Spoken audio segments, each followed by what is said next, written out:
The Mitchells vs. the Machines is the latest film from Sony Pictures Animation Studio and, more importantly, at least to those of us that love animation, is the newest cinematic product from the visionary producing duo Phil Lord and Christopher Miller, the minds behind the fantastic Lego Movie and the visually groundbreaking Into the Spider-Verse. The film was co-directed by Mike Rianda and Jeff Rowe, alumni of the Over Too Soon Gravity Falls cartoon, and features the unique voice talents of Danny McBride, Maya Rudolph, Abbi Jacobson, and Mike Rianda himself, all voicing the titular family at the heart of the film. So, straight away, don't let the fact that Sony's latest animation premiered direct to Netflix fool you. This film is 100% a cinematic experience and was a casualty of the ongoing pandemic. Sony sold the distribution rights to Netflix rather than gamble on the reopening of cinemas, which is a real shame because this is a movie that deserves to be seen on the biggest screen with the best sound with your closest friends.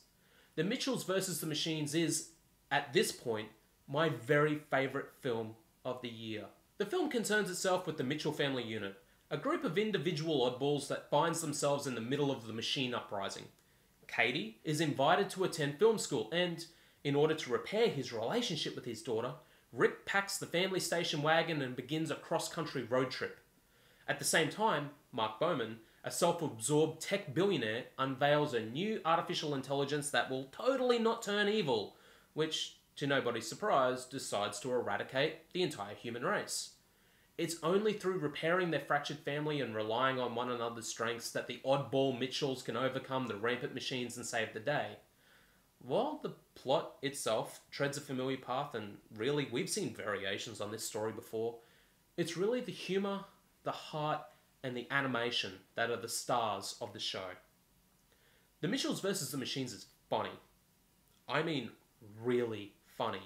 While a lot of animated films age quite badly when it comes to the jokes, The Mitchells vs. the Machines roots its humour in its characters.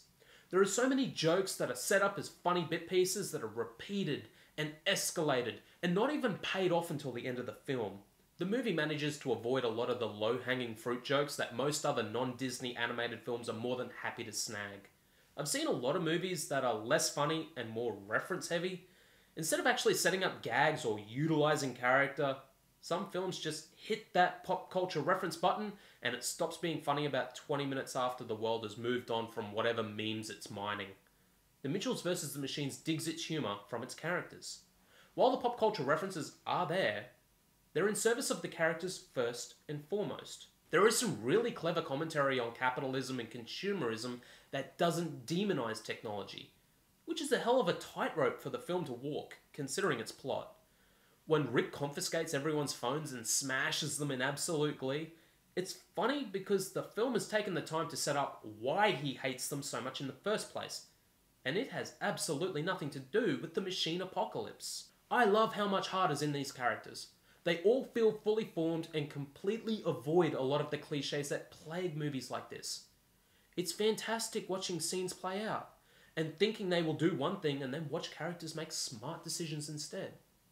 It's the result of fantastic writing, first and foremost. Each one of the characters in this film feels unique. Katie, the daughter of the family, is a phenomenally well-written character. Through some subtle clues and careful observation, Katie's revealed to be gay. It's not played as a revelation, a story reveal, or even a plot point. She just simply is. And it's such a wonderful characterization.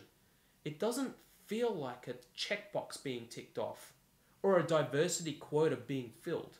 Katie is, first and foremost, a character defined by her love of film and the relationship she shares with her family, rather than her sexuality.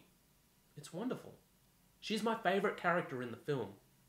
I also love her little brother, Aaron, who, like me as a kid, is obsessed with dinosaurs and has the best visual gag in the film.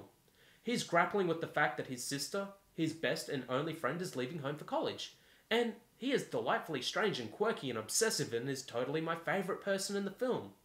Rick Mitchell, who could have quite easily been the antagonist in his relationship with his daughter, is written with real pathos and sympathy. He's an analog man navigating a digital world that no longer needs his particular type of skills. Rick, also my favourite character in the film, is the one I sympathise with the most.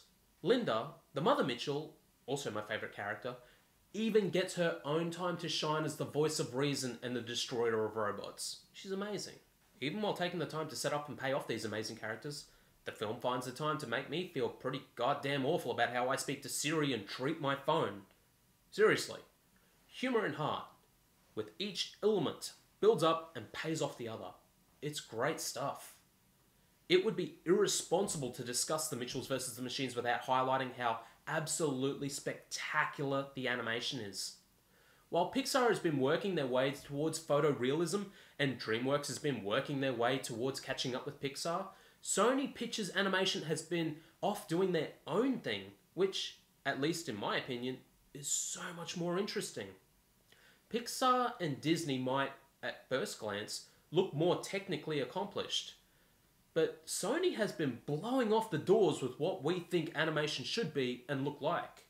If the Lego Movie was a glimpse into the mind of a builder, and Into the Spider-Verse was a comic book in motion, the Mitchells vs. the Machines is a scrapbook of sketchbooks filtered through the YouTube generation of the mid-2000s.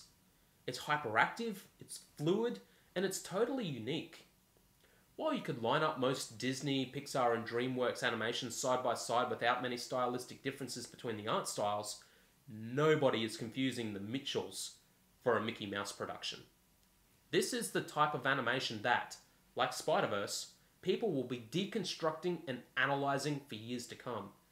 It really is striking and complements the story, the characters, and the humour, with each element amplifying the other. Is there anything about the film that fell flat for me? Not really. I could nitpick the film's pacing, where the beginning of the film feels a little bit slow, but without that setup and those character beats, the humour doesn't land as well and the emotions don't hit as hard. With the absolute mile-a-minute joke to runtime ratio, some of the humour may not work for everyone. Some of the jokes for me leaned a little too hard into random, but just as quickly leaned back into character. Ultimately, the film is fantastic, top to bottom, and nails one of the most important things in film for me: escalation of stakes into the final act without sacrificing character beats. The film never stops being funny or smashing those emotional moments. Some particular highlights for me was the mall set piece. You'll know it when you see it, and I still can't believe they committed an entire animation team to it. So, all in all, I give the Mitchells vs. the Machines an easy A. I really wish I'd been able to see this one in the cinema. With a little luck, in trading off the cinema experience, the movie will reach a wider audience through Netflix.